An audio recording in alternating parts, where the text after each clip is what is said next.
Hello, my name is Kobe Warner. This is Koblizzy, and I'm so happy to be back as per usual. And as per usual, I'm going to start with the song of the week, but I am going to sneak one little thing in there before I get to it. This week, or actually a couple of weeks ago, but I just posted about it this week. Anyway, I digress. Shout Out Atlanta is an online publication that publishes stories about local artists in Atlanta and the greater Atlanta area, and they were very kind enough to give me a write up in their local shout out section. So there's an article titled Meet Kobe Warner, singer, songwriter, rapper, actor, and model that is linked in my link tree, koblizzy.com, or link tr.ee/koblizzy. You can go to either of those websites to find the article. It's linked right under my modeling portfolio right at the top.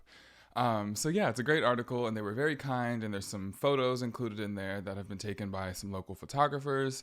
And so yeah, great article. And you can also read a write-up that Voyage ATL did about me a couple of months ago. Similar article, but they are not the same, and they are both linked in my link tree, koblizzy.com, like I said. So without further ado, let's get into the song of the week. And thank you, shout out Atlanta. The first song of the week is Get Me Started by Troye Sivan. I don't know actually if it's get or got, but that song is a bop. You just got me started. You just got me started, and I don't think I can stop it. And I da home in the night. Oh baby, baby, I cannot be honest, 'cause I'm misusing my body. Tonight. And then it goes into that sample that people were trying to clown. I don't really care. Like, it didn't even bother me. I think they used the sample well. To be honest, people sample nowadays, like, sometimes it's obvious, moving on, like, get over it. I love Got Me Started. And the music video is cunty. They ate the music video down. Troye Sivan, like, runs up a building. Like, you better do your thing, Troy. That budget was budgeting. It was obvious. The second song of the week is Hands by Kylie Minogue. It's from her new album Tension, which I briefly discussed last week. And Hands is my favorite. I might have even mentioned this song last week, but it's been on replay. Whenever you put your hands all over me, heaven lost in a dream. I should know the words, shouldn't I? Set me free. Love. Whenever you put your hands all over me, I fit to heaven. It's like a bop. And she kind of like talk raps some of the verses and some of the B sections and stuff. It's a good song. And I do like Tension. I'm going to talk a little bit more about it later. Like I said, I would last week. The next song of the week is The Wedding Song by Renee Rapp. So I've discussed her album Snow Angel before. And I ordered a CD from her website that was supposed to be a signed copy of Snow Angel, and it actually showed up not signed. And I didn't like report it to customer service or anything, because honestly it's not that big of a deal. They don't even sign the CDs anymore. They usually sign these little like card inserts that go inside of it. So I thought that was going to be inside of it, and I opened it and it wasn't there. But anyway, I digress. I love Snow Angel, the album. One song on there is called The Wedding Song. That's my favorite right now. It's just like, I don't know. I have a playlist called Ouch, and the caption is sad is my favorite genre, and it's kind of true. Like, I love sad music, which is my bad side. Sorry, sometimes I forget. Um Anyway, sorry. This like sometimes my voice so loudly in my ears like starts to peeve me off because I get tired of listening to myself talk. Anyway, which is funny. I have a podcast, so like you better get over it. But anyway, the wedding song. You are my one. You set my world on fire. I know there's heaven, but we must be higher. I wanna love you till my heart retires. Forever will last. I think it went something like that. Are you fucking serious? Like, that song is a bop. Listen to Renee Rapp. She sings her face off too. Like, in that song and in every other song ever. She sings her face off. So the fourth and final song of the week is Borders by Zayn. It's actually from his first album, but I do like all of his albums, or the first I don't think I know the most recent one very well, but I do like his older music for sure, his first two albums especially. And this song, like I said, is from his first album. It's called Borders, and it's just a really good song. I've been liking it this week. I did a re-listen of his first album, Mind of Mine, like last week or something, and I've just been like calling back to Borders with a Z. stylized. And he also spells like the letters are like lowercase and like little and lowercase and big and like sorry, I don't even know how to explain it, but like there's like some style going on. But it's on Mind of Mine. It's like near the bottom. Good song. So those are the songs of the week. I hope you enjoy. Of course, they will be listed in the description, so you can read back if you want to look any of them up. I'm going to move on now to this episode that is going to be chock full of hot topics. Also, it's episode 50, if you can believe it. I've been going for half of 100 episodes. This podcast has been on for about a year now. I've taken a month or two off here and there, but 50 episodes is quite a feat. To be honest, I am one of those types of people that will like start doing something and then like give up because sometimes I'll like get tired or I'll get lazy, I'll get distracted, or I won't see the value in it anymore. But this podcast has been a joy, and it's truly felt like a callback to my YouTube days when I used to make YouTube videos back in middle school. And I lost all those videos when I lost my first YouTube channel by accident. So yeah, it's been fun to like relive my childhood a little bit, but also like build new memories and carve out a new niche. And koblizzy, you know, baby, it's the one and only. There's only one, and she's right here, diva. Anyway, hot topics. Taylor Swift and Travis Kelce have been in every headline on every social media platform, consuming everybody's minds and thought. Because I'm like, the crossover act is insane. You have Travis Kelce of the Kansas City Chiefs, and he's a superstar. He has 2 Super Bowl rings. He's definitely one of the best tight ends in the quarterback world. It's funny, you never thought you would hear me use any language like this, but Taylor Swift dates an athlete, and here we are. And then, of course, you have Taylor Swift, who's one of the most popular, if not the most popular mainstream artist of this moment. And so when you take 2 people like that and you put together that exposure, it's like, I can't fathom how famous these people are right now. It's truly insane, and I'm sure they're probably like disoriented by it too. But I really enjoy Travis Kelce, and that's the only that's the only reason I'm bringing him up. When that whole Maddie Healy Taylor Swift situationship happened, I literally went as long as possible without talking about it because I need to move this bowl. I had pears. I went as long as possible without talking about Maddie Healy because I did not want to give him. I did not want to platform him. You know. Speaking of that, Ice Spice kind of clapbacked at him recently, although he apologized. I'll get there. I'm going to mention that too. But anyway, so I didn't talk about Maddie Healy. And so I would not talk about, I wouldn't talk about Travis Kelce unless he really like seemed amazing. And honestly, I really, really, really like him. And him and his brother, Jason Kelce, who plays for the Eagles, who's Taylor Swift's favorite team, football team, they have a podcast, him and his brother, called New Heights. And he talks about Taylor Swift in a really candid but positive way. He quotes her song lyrics. Sometimes I've seen clips online of him doing this in the podcast recently. They also answered Swifties like basic and not so basic football questions with such care and tender. You could tell they were intentionally explaining what they were talking about and not just like treating people like they were stupid because they didn't understand football. I like this man.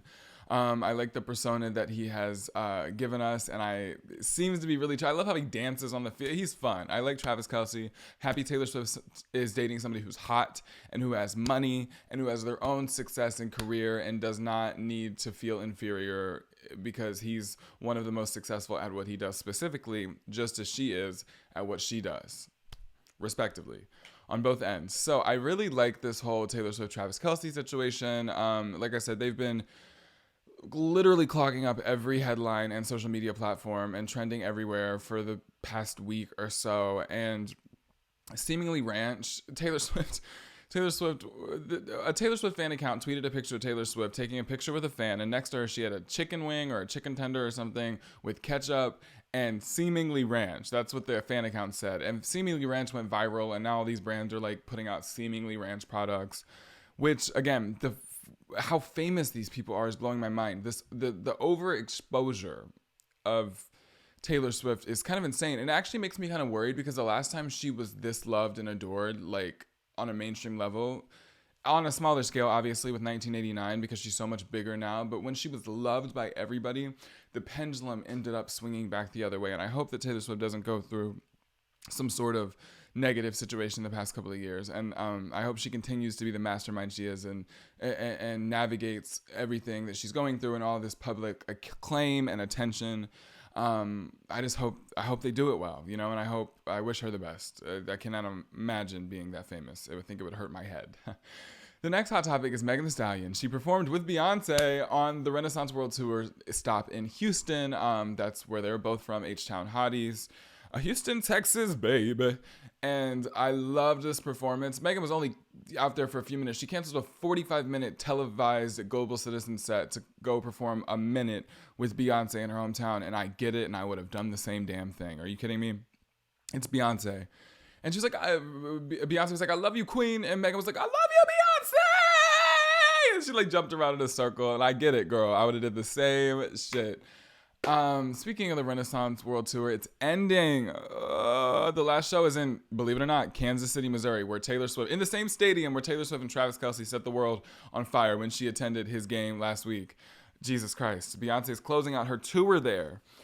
And it's also the place where the AMC Theater started. And a lot of people, there's some rumors online circulating that Beyonce is going to take a page out of Taylor Swift's book and do something which she teased well over a year ago in the Renaissance World Tour clickbait teaser, which was her sitting in theater seats. People think she's also going to be doing a theatrical release for the Renaissance World Tour movie, just like Taylor Swift is doing for the Eras Tour movie. And I'm here for it. I love AMC. I love the movie theater. I love supporting theaters and giving them all this attention and revenue, and skipping out on the middlemen who don't like to pay people and going straight to the distributor is a great idea to me.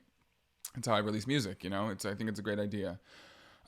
Speaking of that, the writer's strike is over. The late night shows are starting back up. They reached a fantastic deal. I read not the entire deal, but a lot of articles and bullet points regarding the writer's strike, and it seems like they got a fantastic deal. And I'm so happy for them, and I'm also hopeful that the actors will get an amazing deal as well, because SAG-AFTRA, the actors, are still on strike. So SAG-AFTRA strong, union strong, we're still striking, but congratulations to the writers. I'm so happy they can get paid for their work, get paid based on the scripts they write, get revenue. They'll be able to know how many watch hours their show has and get paid based on that. It's a fantastic deal. So I'm very happy for the writers. And I would be really excited if Beyonce released the Renaissance World Tour through the AMC Theater system. It would be amazing. The reason people think this is going to happen is because the AMC Theater CEO followed Beyonce on the artist formerly known as Twitter yesterday in anticipation for her anticipation for her Kansas City show. Like I said, every episode I say I can't talk, and every episode I can't talk. So maybe I just can't talk. I think I didn't do speech therapy for long enough when I was a kid. Ow, I just hit my elbow. That hurt. Speaking of Renaissance, I'm wearing my Renaissance World Tour t-shirt from when I attended in Nashville, except I didn't buy this shirt in Nashville. The line was too long. I bought it on the Amazon Renaissance World Tour merch drops. This was like merch drop 2 or 3. I think it was 2. Maybe it's 1. Honestly, I don't remember. Anyway, Renaissance World Tour. I'm sad it's ending, but there's so many rumors about movies, and obviously there's 2 more acts in Renaissance as promised in the tour book that Beyonce sold on the tour. So I just think there's more to come. I just don't know how long it's going to take, because Beyonce is one of those artists that likes to take her time, and I hope not to rush her or anything. I love you, mother, but just don't take too much time, please. I miss you. I don't know. And I've already set aside my money in case you announce another tour out of the blue, all willy-nilly, because I'll be ready to go and be right there on the floor next to you, Beyonce. I love you so much. So the New York Times published an article about Beyonce's Renaissance World Tour, and one of the things they mentioned is the economic stimulation that Beyonce's tour has had, the economic impact, the generation of revenue it's caused for all of these American cities as she has traveled across America. Well, maybe it's Europe too. I don't know. Maybe it's just America. But anyway, $4.5 billion of economic stimulation she's generating. People are spending money. When they go see Beyonce, they're going to dinner, they're buying hotels, paying for travel. People are spending money, not just the ticket prices. So that's amazing. Taylor Swift also has about an estimated $5 billion economic stimulation thus far on her tour. And Beyonce's mother, Tina Knowles, took to Instagram to post about the New York Times article that that was written about Beyonce by the New York Times. And in the caption, she wrote, "This is so awesome. To be able to stimulate the economy is no small feat. Beyonce and Taylor Swift. Just being young women and being able to say this is so awesome. Proud of them both. Stop pitting women against each other. Take a note out of Tina Knowles' book. That's Beyonce's mother. And if Beyonce is our mother, think about how mother her mother is. She birthed Beyonce and Solange, two superstars.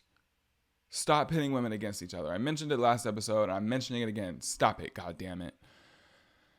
Moving on to the next hot topic. There's a new season of American Horror Story. It's called Delicate. It's featuring Kim Kardashian and Emma Roberts, as well as some other people. Like, why can't I remember? There's other people in it too. But it's like, I don't know, American Horror Story, I feel like they kind of lost the plot. Like, I'm a huge American Horror Story fan from the beginning. I didn't start watching the show right when it started in 2011 because I would have been 9 at the time and I was still scared of shit like that. But I remember starting to watch it around middle school, like 13, 14, and it was kind of scary then too. But then I really dove in high school and I watched season 1, 2, 3, 4, 5, 6, 7, 8. Like, that's how many there were back then. And then like actually 1 through 7, and then Apocalypse came on. You know what? Cult. I watched Cult live on TV too, season 7, and then Apocalypse came on TV, and then 1984 came on TV. Is this the right order? And then New York, and then Delicate. Is that the order? Anyway, the newer seasons, I just feel like they're kind of like, it doesn't have the same magic of the earlier seasons to me. But I'm giving Delicate a chance. My friends make fun of me because I will drink and then the shit will drip out of my mouth. I don't know what that is. Like, there's a gap between my lips or something. Anyway, American Horror Story. I really love the show. I really love the nostalgia of watching it, and I'm going to keep up with this season. I've only seen the first episode as of late. The second episode has come out as of when I'm taping this episode on Saturday, September 30th, but I haven't seen it just yet, so I will be watching after I tape. So I'm only going based on the first episode. Like I said, I'm going to keep watching, but I just feel like, I don't know. It's just not what it used to be, although I am interested to see what's going on. And no spoilers involved in this. I'm just commenting, but I will comment on it later more. This specific season, I am going to mention, though, some of my favorite seasons of the entire series. Murder House, for sure. Season 1 is one of my favorites. It's not my favorite, though. I think my favorite is Coven, season 3.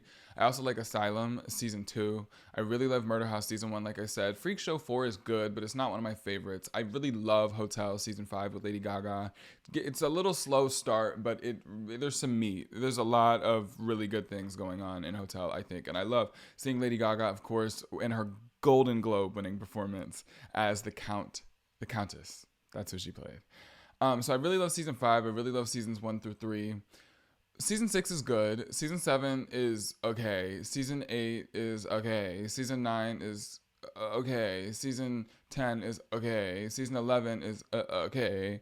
Season 12 is what we're on right now, I think, Delicate. Anyway, so you see what I'm saying? I just feel like the beginning was amazing. It's just not so amazing anymore. Ryan Murphy is stretched too thin. American Horror Story. I'm going to keep watching, but I do miss Jessica Lange and Sarah Paulson. How couldn't you? I am a simple gay. When I see Jessica Lange or Sarah Paulson, I click. My eyes open. My corneas widen, and my attention is piqued. And my goldfish-like attention span suddenly dissipates. And all I'm doing is watching Mother.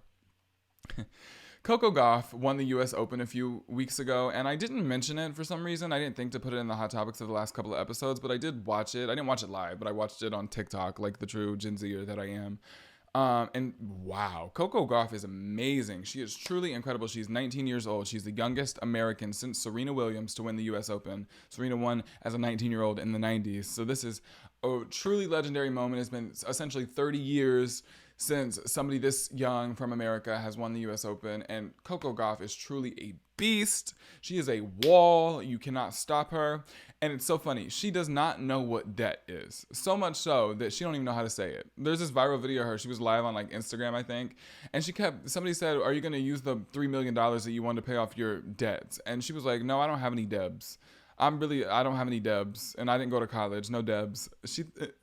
She's so rich, she don't even know what a debt is. She don't know how to say it. She ain't never talked about a debt in her life. She ain't never heard the word debs. She's like me talking about Tory Lanez.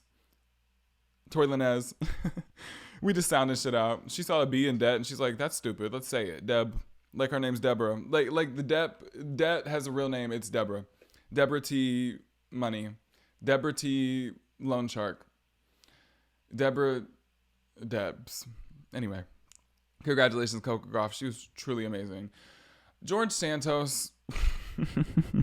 I don't know if y'all keep up with American politics, but George Santos is a clown. But somehow he is elected to. Is he a House of Representative or is he a Congressperson? George Santos. I hope he's a House of Rep. I don't know how they would let his crazy ass get in Congress. George Santos. And he is fully a Faggot, if you know what I mean. Not in a slur way, but in a way like he's gay. He's gay as a $2 bill. I don't know if that's the analogy, but he's gay. He's gay as a circle. He is straight as a curvy line. He's gay. So George Santos, he is a representative from the House of Reps, New York's 3rd congressional district, serving since 2023. And he literally just slyly soft-launched his husband in a memorial tweet for somebody else. Let me pull this tweet up. He's crazy. Because everybody knows he's gay. There's literally a picture circulating of him when he used to do drag, and now he's trying to like come down on drag queens like a loser. He's just one of those people.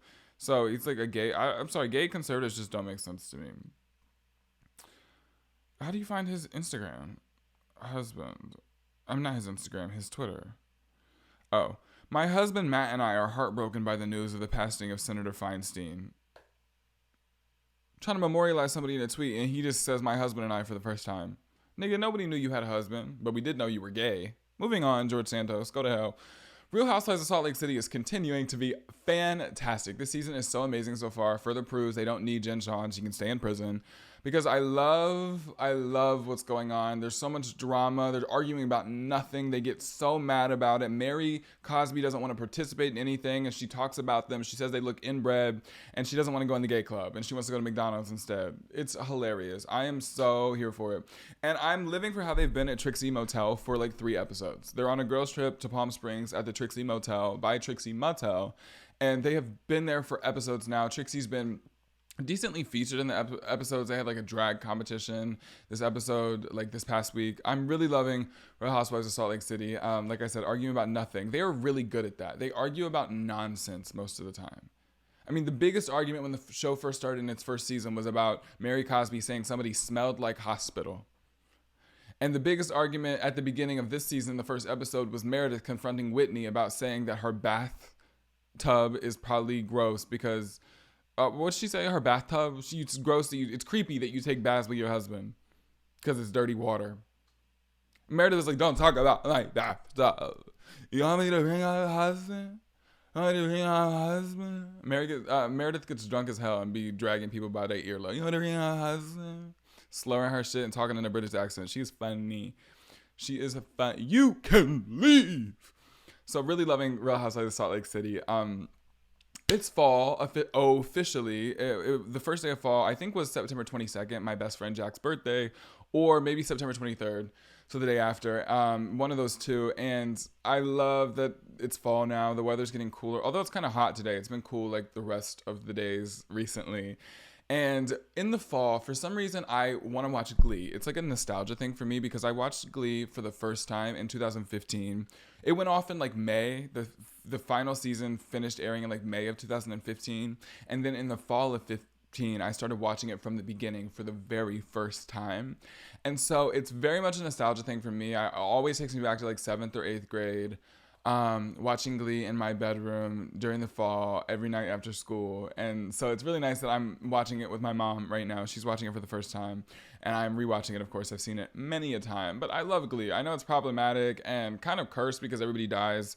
Rest in peace, Corey Monteith and Naya Rivera. Not the other one though, because I'm pretty sure he was I don't know the word that you can say on YouTube for Predator, but look at the material. But anyway, so the show itself has like controversy surrounding it, but there's something about the nostalgia for me that always brings me back. I do like Glee, so I just wanted to bring it up because that's something I've been watching. So now watching Glee, I've been going to the AMC a lot recently. I recently got their like membership where you can get free movies like 3 times a week. You can go 3 times a week, $20 a month, and you can go to the movies 3 times a week. So that's 12 times if you go 3 times every 4 weeks of the month and you're paying $22 for it. Is insane to me. But anyway, so I go, but I do spend money because I'll get the popcorns, and that's like $16. You know how the movie is with the drink, whatever. It's just like so expensive. But I do love going to the AMC to see a good movie. So I saw some scary movies recently. What did I just? Oh, me and my mom went and saw the IMAX cut of Barbie. I thought it was gonna have more extra scenes. It didn't really have that many. That was like my third time seeing it. Um, I went to see It Lives Inside. Oh, we're gonna go see A Haunting in Venice. Maybe today. So yeah, loving going to the movies and stuff like that. I've been watching Glee. I'm catching up on the Real Housewives of New York. So as far as the Real Housewives franchise goes, I started with the Real Housewives of Atlanta. I've seen it all the way through. I'm doing a rewatch right now, probably for the third time I'm watching it. There's nothing like it. They're so funny. I have seen all of Real Housewives of Potomac and I'm caught up. At the same time I started Potomac, I started Beverly Hills, and I've seen all of Beverly Hills and I am caught up. I've also seen all of Real Housewives of Salt Lake City and I'm caught up. And I've seen all of the Real Housewives of New York since they've started the reboot, so one season. Since the reboot started, I've been watching the original Real Housewives of New York cast from season 1, so I'm doing that rewatch right now, and I'm rewatching Real Housewives of Atlanta. And I'm finishing up Vanderpump Rules. So I'm on season 10 of Vanderpump Rules now, which is the Scandival, and that's the most recent season. So I'm almost completely caught up, and I'm very familiar with the Scandival, although I didn't watch all the episodes chronologically. And when that happened, I started watching from season 1 of Vanderpump Rules all the way up to 9. So I'm finally getting on 10. I'm finally about to be caught up and current. So I'm about to finish Vanderpump Rules. I'm working on the Real Housewives of New York City. I'm still rewatching Atlanta, so that's no pressure because I've already seen it. It's like a comfort show. Potomac's about to start back. What other Bravo shows have I seen? I think that might be it.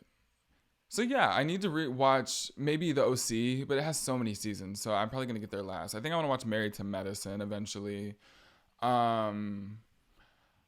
Maybe Dallas. Oh, I've started watching Miami, but I'm not caught up yet. I took a pause on that one, just like they took a pause for like a decade. And then moved to Peacock. But they have a great show, a great cast, and they're very wealthy out there. They have wealth that's comparable to that of Beverly Hills, which is nice. It's fun to see money on the show. The Real Housewives shows. I know it's not about money, but it's fun to see rich people do rich people things. That's kind of why we watch, is it? And the arguing, of course. So anyway, that's what I'm watching right now. Doja Cat's album Scarlet, I said I would revisit it, and I'm going to I have to be honest. It's breaking Spotify records. I took a screenshot. Doja Cat becomes the first female rapper to hold. She's holding the top 2 biggest weekly album debuts by a female rapper in Spotify history. Number 1 is Planet Her from 2021 with 150 million plays in the first week, and number 2 is Scarlet with 130 million plays. So clearly people are listening. However, it's not that the album is not good. I said last week that I liked it, and I still maintain that. It's just that for some reason, I wasn't really eager to go back to it this week, so I haven't even listened to it that much more than I have. I haven't listened to it that much more than I did when I taped the last episode, is what I'm trying to say. I listened to it this morning one time before taping, and it's an enjoyable album. There's some things, like the one sample in the background of one of the songs where she's like, oh my God, you're capping so hard. Makes me cringe. Sorry. But like, I do like the record. I like Agora Hills, like I said. I like the one song she sings on. It starts with the O. I don't remember what it's called. Like, I like the album, but give me more time. I need more time. However, I really love Kylie Minogue's album Tension. I also said that I would revisit that. Hands, obviously, is the song of the week. That's from Tension. I also love Vegas High. I might have said that last week. I obviously love the lead single, Padam Padam. I like the second single, Tension. There are some bangers on the album, like those I just mentioned, but she makes a consistent pop record every time. So even the songs you don't love, you like and you can dance to. I feel the same way about her 2020 record Disco. There's so many good songs on that one, but even the songs I don't love, I am shimmying my hips and shaking my titties. I like her music. She makes good pop music. If you like disco pop, this one's a little bit more like, actually it's kind of disco poppy too. It's just very pop music, pure pop. I like Kylie Minogue. She's a legend. She's the OG Kylie. The final thing I'm going to talk about is kind of random, but we did mention Taylor Swift in this episode. This has nothing to do with Travis Kelce, but I just really love Folklore. Like, I was listening to Folklore last night, just in my headphones, just chilling. It was cool outside, and the breeze was blowing, and I'm just like, I love Folklore. It's something about that album takes me back to 2020. I vividly remember the very first time I listened to it. I was doing yoga at like 4 o'clock in the morning, 3:30 maybe, before my Target shift in the summer of 2020. And I remember listening to Folklore like it was yesterday. I remember pressing play on the one and hearing I'm moving on, I'm on some new shit or whatever the first lyric is, and I was like, this is crazy. That was the first time like I remember her cussing for real, for real, for real. I know she had a bad word or two in Lover, but like she was cussing in Folklore, and since then. And I just love Mirrorball. I love August. Oh my god, I love Cardigan. The lead single is fantastic. It's not just I like it because it was a single. I like it because it's an amazing song. Taylor Swift truly. There was a world stop carry on moment when Taylor Swift put out Folklore, and Evermore is just as good of an album. It's a little different, but I think a lot of people don't. A lot of Swifties very much agree with what I just said. Evermore is amazing. Some people don't agree as much. However, I just think Folklore was first, and so there's no way. I mean, she surprised people with Evermore too, but the first surprise is always going to be the most impactful. And so the decline in sales showed in Evermore because the surprise wasn't as surprising. But I love that I love both albums, but there's something about Folklore, the very first time, the very first moment, when she put out those two albums in 2020 in August or July and December. I'm telling you, it was really a moment in time. It was really a moment in history for me. Like, I just will never forget that time in my life. The albums are so emotional. They're so sad. They're songs about mistresses and love triangles and getting cheated on and getting broken and getting torn apart and being loved and being heartbroken and feeling like you're a mirror ball and you're just whatever people want you to be, and you get pulled in any direction and you're a people pleaser. And I just wow, Folklore is amazing. I'm actually going to talk about it a little more. I'm going to get into my favorite songs. And I don't know if this is my favorite Taylor Swift album because I have a very special connection to Reputation. I also have a very different connection to her country albums, Fearless, Speak Now, and Red, due to childhood things, like, and rememberizing. Like, nigga, like, wake the fuck up, illiterate ass, like, fuck. Jesus, memorializing these albums from my childhood. I remember them, but I love Reputation from high school. As far as my favorite songs on Folklore goes, I love Cardigan.